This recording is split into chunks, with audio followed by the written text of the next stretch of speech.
All right, Latinos Out Loud listeners, this is the part of the show, you know the rest, where we interview someone amazing. And I hope you're saying that with me in the car or wherever you are, because it's true.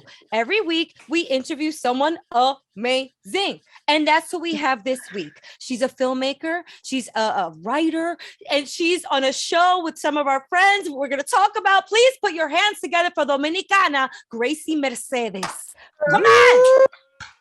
Woo! Your horns. Beep, beep, beep, beep, beep, beep your horns. Let's go. We beep know your horns. if you're driving, or dance with your broom if you're like me when you clean while you listen to podcasts. Gracie, hi. Hi. Thanks for having me. Hola. Pero thank you for gracing us with your gracing. She went there. She did it.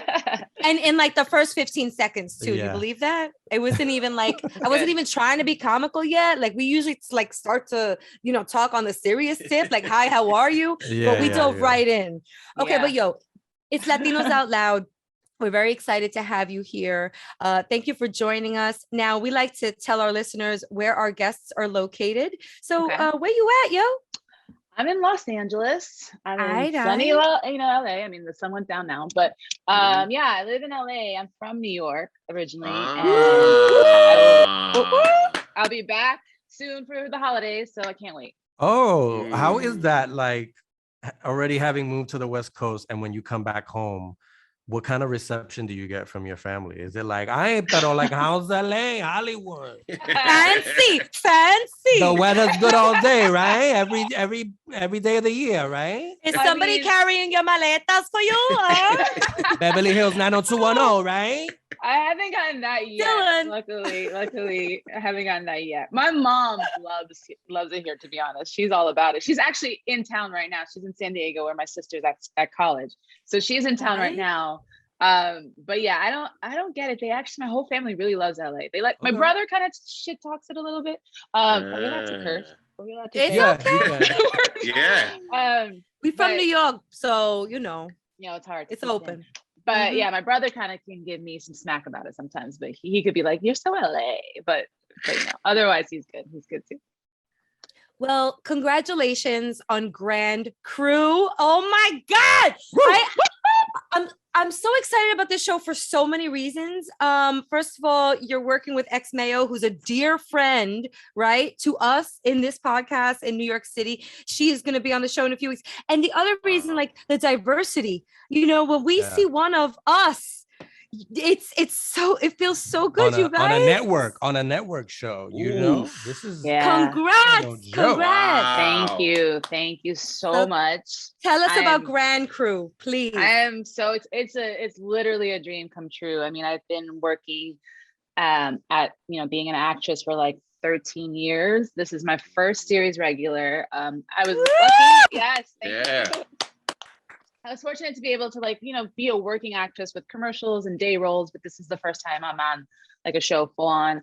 And for it to be this show, like I literally feel like I won the lottery. Like it's just the best show ever. The cast is incredible. Our creator, Phil, is incredible.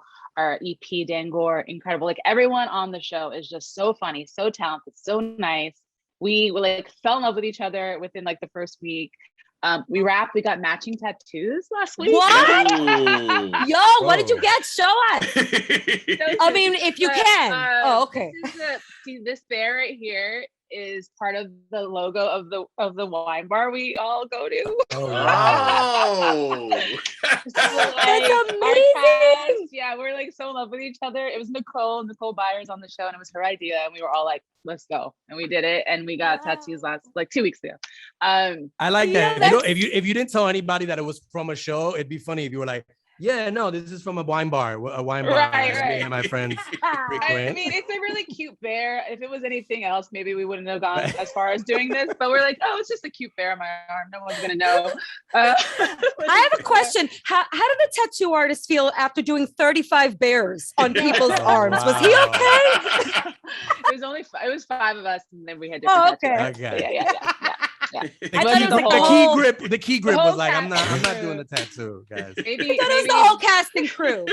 Maybe if we get a season 2, the whole cast and crew will get it. Right. But but 5 of us did, and it was awesome. But yeah, the shows, it's so great to have a show with an all Black cast.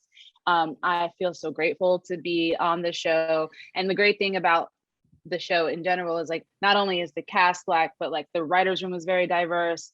Our crew was very diverse. There were so many females on our crew. And that was just so beautiful to see, like as an actress, as a writer, just to see like, oh, look at this diversity. Look at these people just killing it at their jobs, and they come from all walks of life. I love that. I want to get into your character if we can for a Mhm. moment. So you play Faye, and she's a recently divorced transplant to Los Angeles. From New York. Yeah. So from New York también. Tell us a little bit about that. Was there a connection there between you and her? I mean, I'm not saying you're a divorcee, but I want to know what kind of connection. If there was. It's none of our business. None of my business. No. I'm not gonna ask.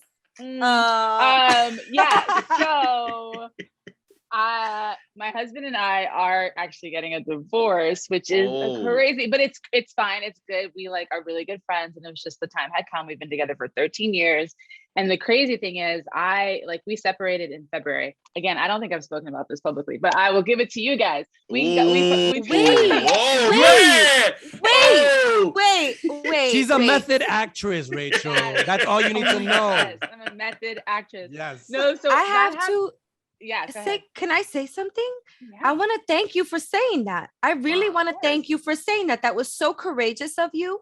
And just I welcome like conversations like this. We talk about shit like this all the time on this podcast, from miscarriages, infertility loss, tattooing, divorcing, anxiety. We really like, we're comedians, and yes, we will add light and color and make you laugh and smile, but we keep it very real here, and you just kept it 1,000. Yeah. Well, it's like, I'm not gonna like lie or I mean, it's gonna come out eventually, and I actually think it's really healthy how we did it. And so I do want to talk about that, because I think sometimes people think when you hear divorce, you're like, oh my God, but it's like, we're both happier now. And so what's wrong with that? We had our time together, we outgrew each other, and we realized that. And we went through, years of therapy trying to figure it out. It wasn't like we just were like, nah, I'm out.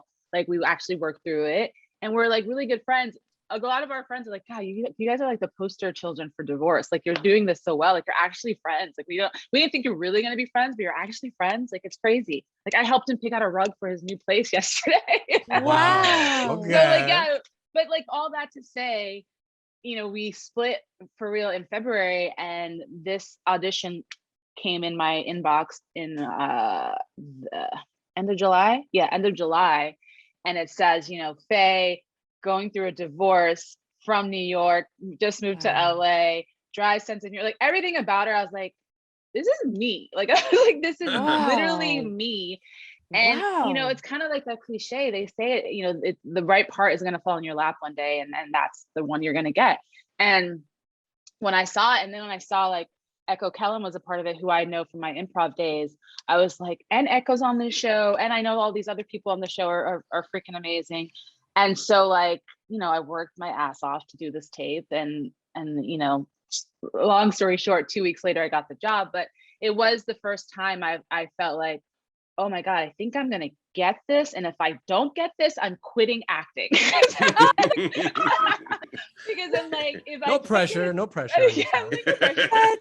If I can't get a part that I feel so connected to, like, what the heck? But I know there's like a million things that go into casting anybody in any show. But it just felt right. And so when I actually got the news that I got it, I was like crying. I was with my friends. There's actually a video on my Instagram of me getting the news, because I had just met my friends at a bar, and my best friend recorded it. I got a toast to you, and I got to take a sip for you. I may take 2. That was such a beautiful. I'm with you, Rachel. Beautiful. Wow.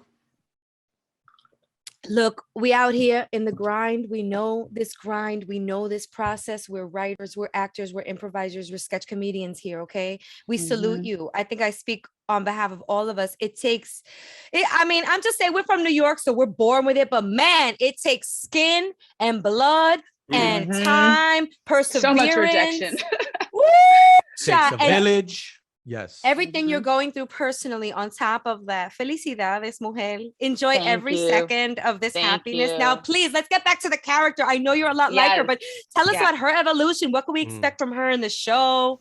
Faye is really funny and fun. So she comes in episode 2. I'm not in the pilot. The pilot was shot back in October of 2020, I believe. So like amongst like the whole COVID, pandemic. And Wow. then the show got picked up, and I'm not sure whose idea it was, but they decided to add this new character. And so I come into episode 2. And the way you meet me is like, you think it's going to be one thing and then it turns out being something else. I won't give too much away. Okay. But she's a funny character in the sense that you're always finding out new things about her. So that's kind of like the running joke. Like, you're discovering more about Faye in every episode. And I say she kind of reminds me of like the part of me that I almost try to like hide. Like, I'm like, I'm cooler than that. Because Faye could be kind of like goofy and like silly, but then also she kind of could tell people like what to do and like give advice and stuff like that. So she's a little of two worlds, if that makes sense. Like, she can be very like silly and fun, but then she can also kind of be like, no, this is how you do it and this is what we're doing, kind of, which is very similar to who I am and how I am. Yeah. So the co-creators, I think, are Phil Augusta Jackson and Dan Gore, right? I mean, and they're recently known for Brooklyn Nine-Nine, which is, a beloved show, a long running show. So, with a great ensemble. So like, did you kind of watch that show before the audition? Did you know kind of like these guys were behind it? And were you like, is this going to be this type of like fast paced, joke heavy type show? Yeah. So because I did not get the pilot, before I auditioned, it wasn't out, so I couldn't watch the pilot. So whenever you have to audition for something that's not out yet, I tend to try to look to see who's behind the show and see what kind of things they've done before. So I did watch a bunch of Brooklyn Nine-Nine, and it's funny because I was watching, I was like, wow, I can't believe I've never watched this show before. Like, it's so funny. It's like a really funny show. Our show is not exactly the same as far as the comedy, but it is a lot of jokes and it is an ensemble piece, and every character is very different. Phil, he wrote on that show. I think he's even in a couple episodes. He directed on it. Dan created it, and it's so funny. And this show is also so funny, which is so great. So hopefully we'll get a lot of people who worked on our show came from Brooklyn Nine-Nine. Okay. A lot of our crew came from them. Our DP came from Brooklyn Nine-Nine. Our bar our wine bar is the same bar that was used on set of the bar in Brooklyn Nine-Nine. And we also have their jukebox. So that's pretty cool. They like Easter eggs for the fans of Brooklyn Nine-Nine. You mentioned the wine bar. Like, so the wine bar, what does this wine bar represent in the show, right? Is it like the Cheers bar of the show? You know what I mean? Is it like where a lot of things happen? Yeah, I would say. Sorry, I was reading this chat thing. I don't know what. Oh, it's all good, and we'll edit this part out of the episode. I mixed up the two shows that we're promoting with our partners at NBC, and forgive me for saying that X is on your show. No, X is on American. I didn't know who you were talking about when you said that, and I was just like, I didn't want to say that I didn't know who that was and it be someone that I just forgot about. So it's all good. And that was my error, you guys, but I'll re-record that intro when we're done, just to clear up any confusion. My bad on that, guys. Forgive me. Totally. Okay, Jamie, sorry. You the wine bar question. Oh yeah, so the wine bar is kind of, so all our cold opens are shot in the wine bar, kind of like, they're just like funny cold opens that may or may not have to do with the actual episode. They might just be like one-off jokes. And then when you see the group together, it's almost always in the wine bar.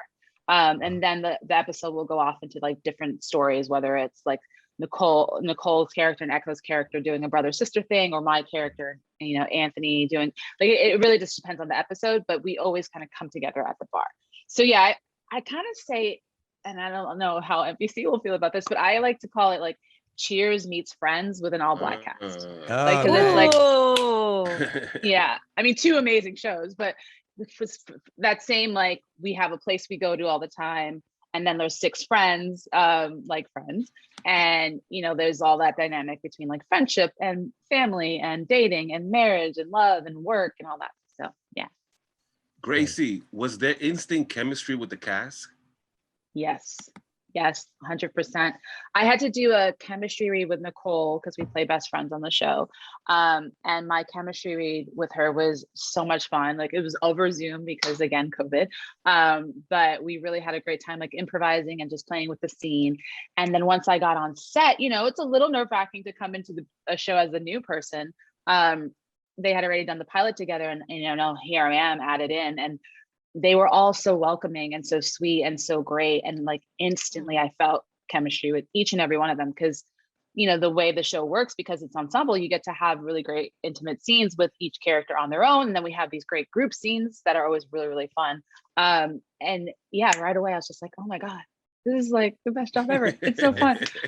So yeah, it was definitely. Let's get tattoos. Yeah, I mean, It doesn't get any more bonding. yeah, no, right? It's like ridiculous. We've been wrapped.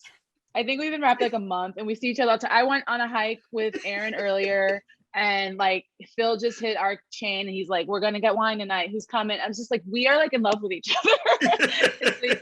You went on a so hike? great. Oh my God, you're so LA. I'm so LA. So LA. LA. Well, Hike. Yeah. all right. Well, speaking of perfect harmony, can we talk about that for a moment? Yes. Because Ooh. so what I did there. Okay. So, I mean, I want to talk about you're a Renaissance woman. Okay. Not a lot of women are doing what you're doing, filmmaking. I mean, I love what you stand for, but I want to talk about you as a writer because this has been some sort of transition. And I want to hear about that. When you were in the writer's room for Perfect Yeah. Harmony, also on NBC. NBC. Hello. Yeah. Shout out to NBC. When you were a staff writer, did you envision that this would be your trajectory? What did you see when you were writing in that room? You know, I've had, you know how a cat has 9 lives? I've had many jobs. I've had many jobs from college till now. And writing came about a few years ago. I would say maybe 4 years ago. At a certain point, I think I just decided I'm going to be an actress. And if that means like I'm going to have 15 other jobs so that I can continue like pursuing acting, then that's what it will be. And so I always found ways to do other things to kind of support myself so that I didn't have to wait tables, because I think what happens with a lot of actors is they give up because they hate waiting tables or they hate doing this like quote unquote day job that they don't want to do. And so then they eventually are like, no, this is too much. I want to do something else. So I've always been like, I need to find jobs that I can do and still pursue an acting career. And that like, I used to be a stylist. I used to be a personal shopper. I used to be a blogger. I used to be whatever. Wow. So at a certain point, I used to be a host, like an on-camera like host. And at a certain point, all these other jobs were kind of taking up too much of my time. So I couldn't like really focus on acting. But I've always loved writing. And I was like, well, if I'm going to do anything else in entertainment, it would be writing. And I want to write my own stuff. Because I also kind of felt like there was a part of me that thought I would never be a series regular unless it was something I created myself. Because I don't necessarily fit in a box the way I think network television especially likes to put sometimes people in boxes. And so that's why I was so grateful for this show, because these characters are not your stereotypical Black characters you're constantly seeing on TV. Like they're very unique to each person. The casting is so well done because we really are all our characters in some sense, you know, and which I love. That's awesome. So back to the writing. I started writing about 4 years ago. I had an idea for a pilot called Williamsburg. My family in New York is originally from Williamsburg. Hi, Brooklyn. Yeah. Brooklyn. No, but I'm repping the other. I'm repping the other side. I'm guessing they got that rent control going on in Williamsburg. Please right? be. Okay.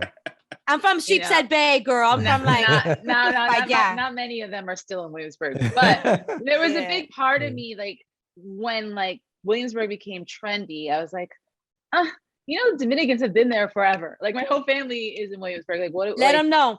There's more than just hipsters on the north side. And so anyway, I wrote this pilot called Williamsburg, and it's kind of the intersection of 3 different characters: an Hasidic Jewish man, a Latina grandmother, and a interracial couple in the north side of Williamsburg.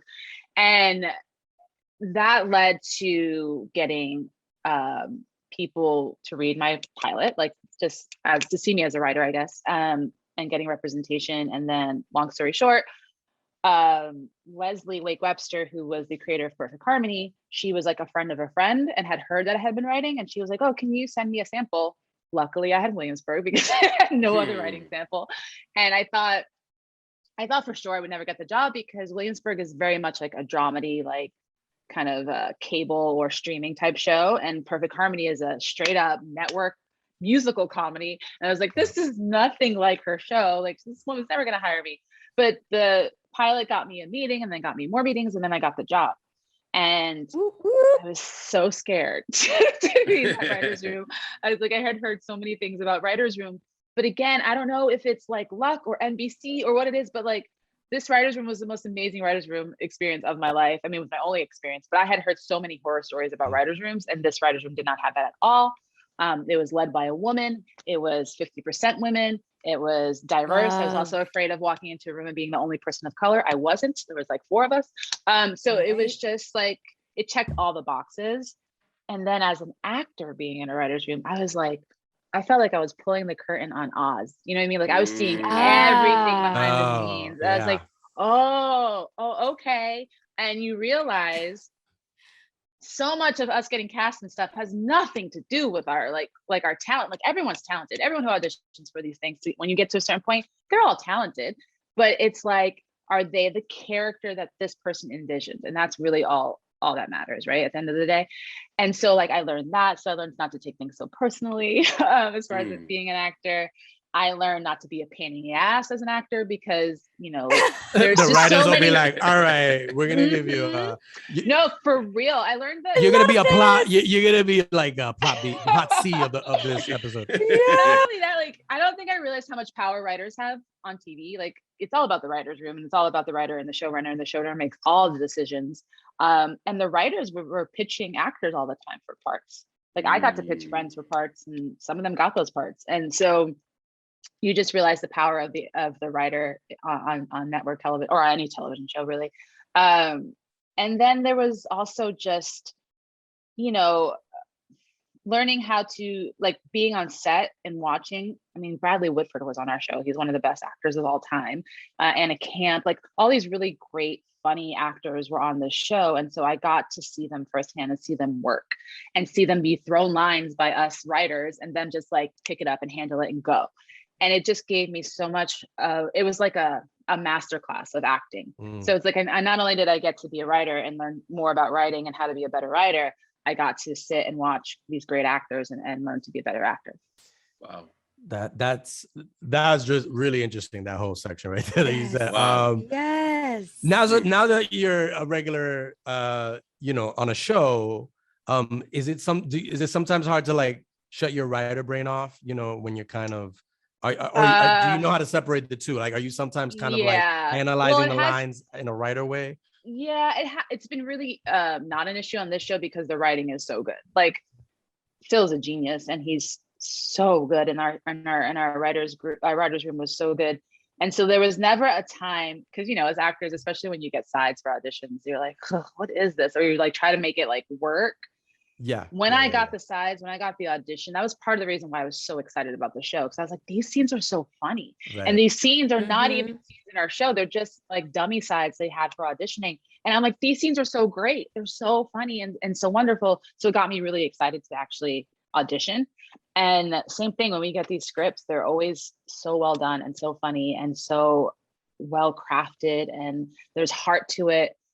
There's like straight up jokes. There's like jokes that are more about like the situation of what's going on. So no, I haven't had a hard time shutting off my writer's brain. If anything, I'm having a hard time putting it back on. It's like personal projects I should be working on right now. And I'm just like, I just want to be back on set shooting more episodes. So yeah, it's kind of been the other way around. Nice. Wow, it's really exciting to hear all your stories, your anecdotes, and some eye-opening things that you're sharing with us here that I know are going to inspire our listeners. A lot of our listeners are also entertainers and writers and, you know, folks that we don't even know are listening out there in the entertainment industry. So thank you for all that you're sharing. You're divulging a lot, and I love that. I'm so happy to do it. I love it. Now, look, fellow Dominicana, fellow a lot, but also fellow podcaster. Hello. Yes. Okay. Whoop, I want to whoop. talk about Not Blank Enough, which is the best name ever. I mean, aside from Latinos Out Loud, if I may say so myself. Thank you. But what a great name. Tell us about this. You also get into some deep topics on that show too. Colorism, Yeah. not Latinx enough. I want to hear it all. Yeah. Tell us about your wonderful Mhm. podcast. So Not Blank Enough was birthed during COVID, as so many podcasts were. It was just a time where I had a lot of time on my hands, and I was working with my friend's production company, and they were getting into podcasts, and they were like, if you have any ideas, let us know. And I had that idea mostly because I'm developing a show loosely based on my life, or not loosely, pretty much based on my life.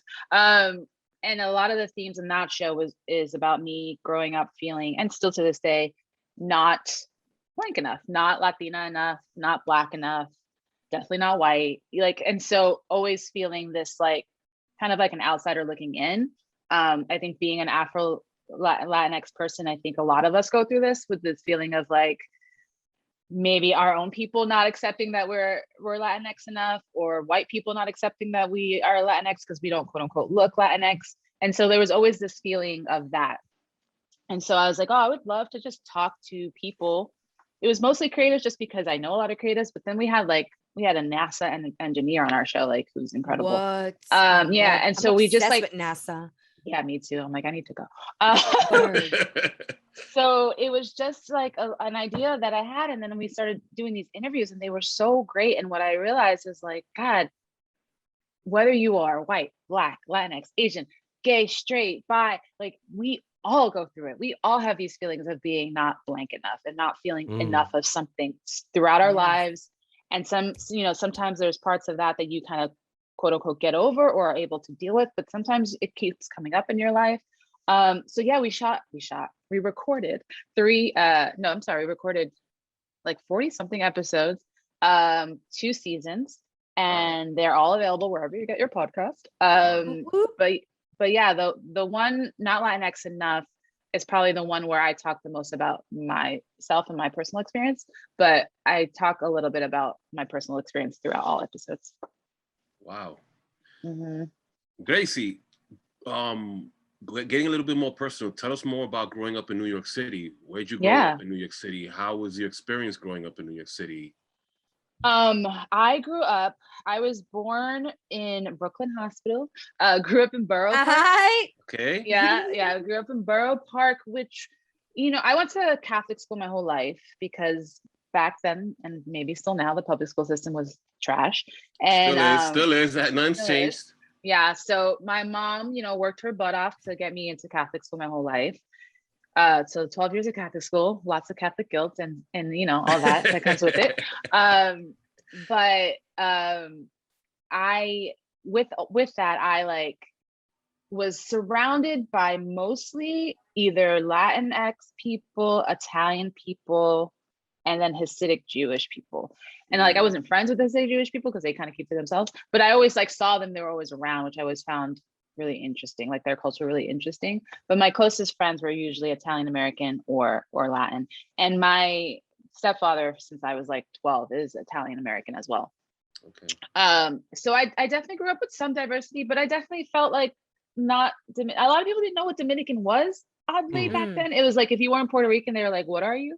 And which is so bizarre to think now. You weren't in the Heights, I'm sorry. Yeah, exactly. I didn't grow up in Washington Heights, so I didn't have that. I didn't have my people around me. Right. So there's that, and then my grandmothers both lived in Williamsburg. So definitely when I was in Williamsburg, I felt a little more I'm around my people than when I was home with where me and my mom lived. My mom came to the States very young, at 5 or 6. So she was very Americanized. It was more my grandmother was I feel like I'm first generation, but it felt like my grandmother was more the typical Latina mother that everyone complains and talks about. Whereas my mom was a little more like me and Americanized. She was taught though, which my Spanish sucks because I didn't grow up speaking Spanish. I understand it all, but I speak it it takes me a second to get into it. And I always hated that because then that I felt oh, I'm not Latinx, I'm not Dominican enough because my Spanish sucks. But then did you ever go on auditions where you had to speak Spanish and you were just I understand this, So all I gotta do is read it and it'll sound. Yeah, no, because no one ever cast me as Latin. Okay. So you know what I mean? Like I was talking about this the other day. Like the first audition I've ever had in 13 years that was for a Dominican role was last year, and it was for the Gordita Chronicles, which is coming out. Okay. And then you know, I that was like the first time I ever, and they've been great. They actually recently wanted me to come in for something, but I have to sing and I can't sing. I have a terrible voice. Hopefully one day I can be on that show. But yeah, I was like, that's part of the problem, right? Hollywood doesn't see me as Latina. So I never go out for Latin parts ever. Wow. And so I never had to speak Spanish for anything. But if I do, I know well enough that I can, pull it off for sure. Interesting. Wow. Which furthers the point that you made earlier, just to continue doing your own stuff, you know, where we need you, girl. We need you to do that because we want to continue to see those that look like us and sound like us and know that, oh shit, she's Dominican. I'm half Dominican too. Yeah. So, yeah. And I will say this, Phil, our creator, was really great because once I was cast, he didn't know I was Dominican when I auditioned. And once I was cast, we had that conversation. I was like, well, do you think Faye can be like Dominican or Afro-Latina? Like, and he was like, actually, we were talking about that in the writer's room. And yeah, I actually think that'd be really dope because the show is all about that, you know, the Black experience and how it's different for everyone. And we would love to get the Afro-Latinx experience. And we didn't really get to explore it in the first season because the first season is so much about like learning these characters, who they are and who they are to each other. But if hopefully when we get season 2, he already was like, if you're willing to like, you know, let me know about your experience and we can get personal. He's like, we could put that in. I was like, yeah, let's do it. Let's get personal because I do want people to see, you know, that not all Latinx people look like J-Lo. Like, right. You know what I mean? Like we all look different. We have different experiences and stuff. But yeah. And to have just like that diversity in a like, and going back to it being a network show, but I mean, you know, if this show has like, you know, the bones to be like, you know, this generation's kind of like friends, you know, this is what the type of diversity that a show like that wasn't even thinking about like back then, you know, when they talk to the writers now, they're like, yeah, it was a different time, but like now it's like, yo, let's just make this normalize this, you know what I mean? Like this is... Well, I just got chills when you said that. I really hope we're this generation's friends. That'd be incredible. But yeah, it's really cool. And to finish off the New York stuff, I went to a Catholic school that in high school was 95% Latinx, like all Latinas, and all girls also.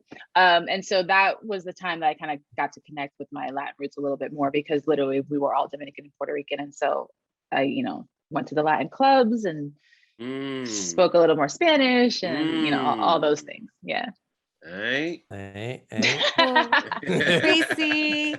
Gracie, I hate to like rap here because I know there's a lot more. Frank got more New York questions, but you know, you don't see the producers in the chat. I'm not trying to be the bad guy here. I'm just the messenger. But check this out. Like, listen, everybody out there right now. Gracie said it. We want this show to have a season 2. So everybody has to watch the show. Yes. Support the show. Yes. And Gracie, please tell everybody where to follow you and also plug the show. Tell them how to tune in, what they should be wearing, everything. So Grand Crew is going to have a special preview on December 14th at 8 p.m. on NBC. They're going to show the first and second episode. Please watch that first episode. I come in that second episode. And then after that, you can watch it on Peacock. And then on January 4th, that's going to be our like official night every Tuesday night at 8:30. Shit. Wait, let me check real quick. Yes, thumbs up. She got a thumbs up. Okay, so then starting January 4th, every Tuesday, 8:30, right before This Is Us, which is one of my favorite shows. That will be our time slot, and then we're gonna start with episode 3 on January 4th. So, which is a really fun episode. So please tune in. And it's so funny because you know we want people to watch live, but I know a lot of people don't. So you can always watch it on Peacock after. And look, if they got you after before or after This Is Us? Before. Either way, like that means they know this show is good.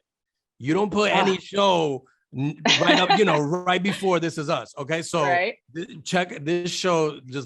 I know it's gonna be super hilarious. So looking forward to watching it. Thank you so much. Yeah. Yes. We are, and we'll talk about it on our show and to our friends. And where can people follow you on social, Gracie? I'm mostly on Instagram. It's at Gracie Mercedes. Gracie's with an S, Grasie, and then Mercedes.